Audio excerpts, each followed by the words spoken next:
anti-Shia forces as well. A predictable consequence of the Saudi funding of madrasas in Pakistan, the madrasa network quickly expanded in order to produce new recruits for the Afghan battlefield. The children of Afghan refugees and Pashtuns of the northwest frontier province and the tribal belt in Pakistan became the main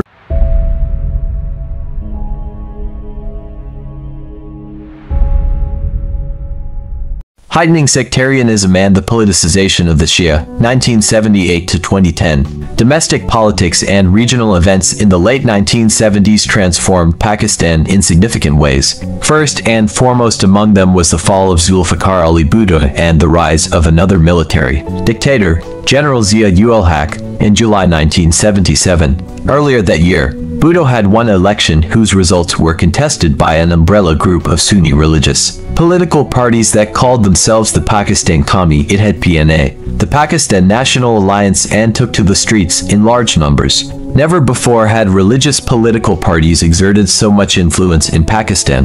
The protests led to riots and violence in major cities, creating chaos that was exploited by General Zia. After taking the reins of government, Zia tried to legitimize his unconstitutional coup in the name of Nizam-e-Mustafa, the system of the Prophet Mohammad, and promised Islamic reforms. Zia's dubious leadership credentials and his attempts to justify controversial policy decisions by referencing Islam destroyed the sectarian harmony that the country enjoyed in the first 30 years of its existence. Not long after Zia's coup, the invasion of Afghanistan by Soviet forces and the Islamic Revolution in Iran, both of which began in 1979, allowed him to cement his power and exacerbated sectarianism within Pakistan. Yet, almost overnight, Zia was transformed in the eyes of Western governments, from pariah to celebrity.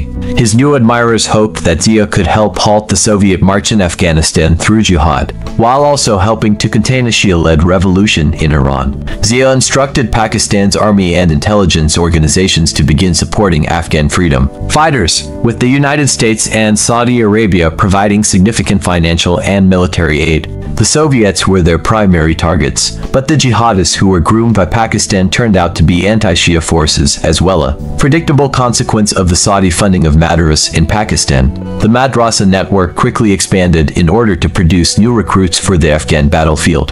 The children of Afghan refugees and Pashtuns of the northwest frontier province and the tribal belt in Pakistan became the main recruits for these madrasas. According to Kamal Madanuddin, a retired Pakistani general, General Zia established a chain of Dini Madaris, religious schools along the Afghan-Pakistan border, in order to create a belt of religiously oriented students who would assist the Afghan Mujahideen to evict the Soviets from Afghanistan.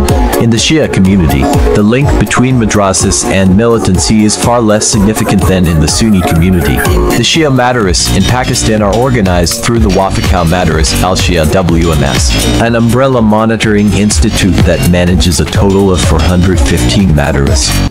The Mujahideen produced by the Madaris in 1980s for the Afghan-Soviet War belonged predominantly to the Sunni sect, although a handful of future Shia militant leaders were products of the Shia Madaris of rural Punjab. Most of the small number of Shia who fought the Soviets were middle-class urban youth who had little involvement with madrasa networks. Iran's influence. The Iranian Revolution had a strong emotional and psychological influence on Pakistan's Shia, as it gave them a new visibility and a renewed impetus for identity assertion. The zealous emissaries of Tehran's revolutionary regime actively helped Pakistan's Shia to organize. In the religious sphere, many traditions took on Iranian characteristics, diluting the highly ritualistic South Asian imprint. On the other hand, religious symbolism was increasingly used to legitimize political action, and Iranian slogans against the United States and Israel were adopted verbatim and chanted after Friday prayers in many Pakistani Shia mosques, accompanied by the distribution of large, colorful posters of Ayatollah Khomeini. Muhammad Qasim Zaman, a leading scholar on the role of the ulema in South Asia, maintains that many Arab regimes felt much threatened by the revolutionary rhetoric of the Iranian regime and by its professed or perceived desire to export the revolution, and at least some of their patronage of the Sunni ulama seems to have been motivated by the effort to garner the latter's support against Shia Iran.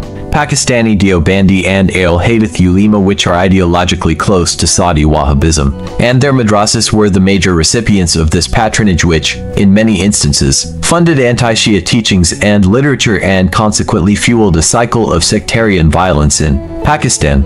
At the same time, Saudi Arabia also spent millions of dollars to fund mainstream religious activities in Pakistan to reach average Pakistani Muslims. These included paying for new mosques, free Hajj trips, and access to religious educational facilities in Saudi Arabia. The fall of the Shah of Iran and the rise of Ayatollah Khomeini galvanized Pakistan's Shia, with ISO becoming the first Shia organization to publicly accept Khomeini as Mar'i-e-Taqlid, the source of emulation for Shia in 1979. At the time, a great majority of the Shia in Pakistan followed Iraqi Ayatollah al-Khoi as their Marja. This was the beginning of a significant shift, abetted by the assertiveness with which the new Iranian leadership supported Shia groups in South Asia, the Gulf, and the Middle East. In the case of Pakistan, Qani Farhang Iranian cultural centers began actively distributing works of leading Iranian ulema among Pakistan Shias, and offered hundreds of scholarships to Pakistanis interested in pursuing religious studies in Qom and other religious centers in Iran. According to one estimate, about 4,000 Pakistani Shia students received these scholarships and in turn were introduced to Vilayati Faqih, Khomeini's revolutionary concept of the rule of the jurisprudent. Upon their return, these enthusiastic students traveled to Shia centers all across Pakistan and narrated their experience of witnessing a major transformation of Iran guided by Shia clergy. This effort inspired many Shia but simultaneously created a dilemma for those traditional Shia clergy in Pakistan who largely remained allied with Iraqi Marja as a result of their training and education in Iraqi madrasas. Senior Pakistani Shia clerics were certainly happy to see the overthrow of the secular Shah of Iran, but they were inclined to remain apolitical and preferred a quietist approach. Consequently, a struggle ensued between pro-Iranian students and the traditional Shia clergy of Pakistan. These students also began to challenge some cultural aspects of Shia rituals and suggested a number of reforms to the way that the Shia observed religious events, especially relating to madam self-flagellation. For instance, the students wanted to discourage and even ban certain forms of madam, especially ones involving the use of knives, chains, and razors. The clergy felt threatened by this challenge. The Shia mosques and Imam Barga's houses of the Imam remained largely under the control and influence of the clergy, but Muharram processions were increasingly controlled and managed by ISO and young graduates of Iranian madrasas, who proved to be better organized and more effective.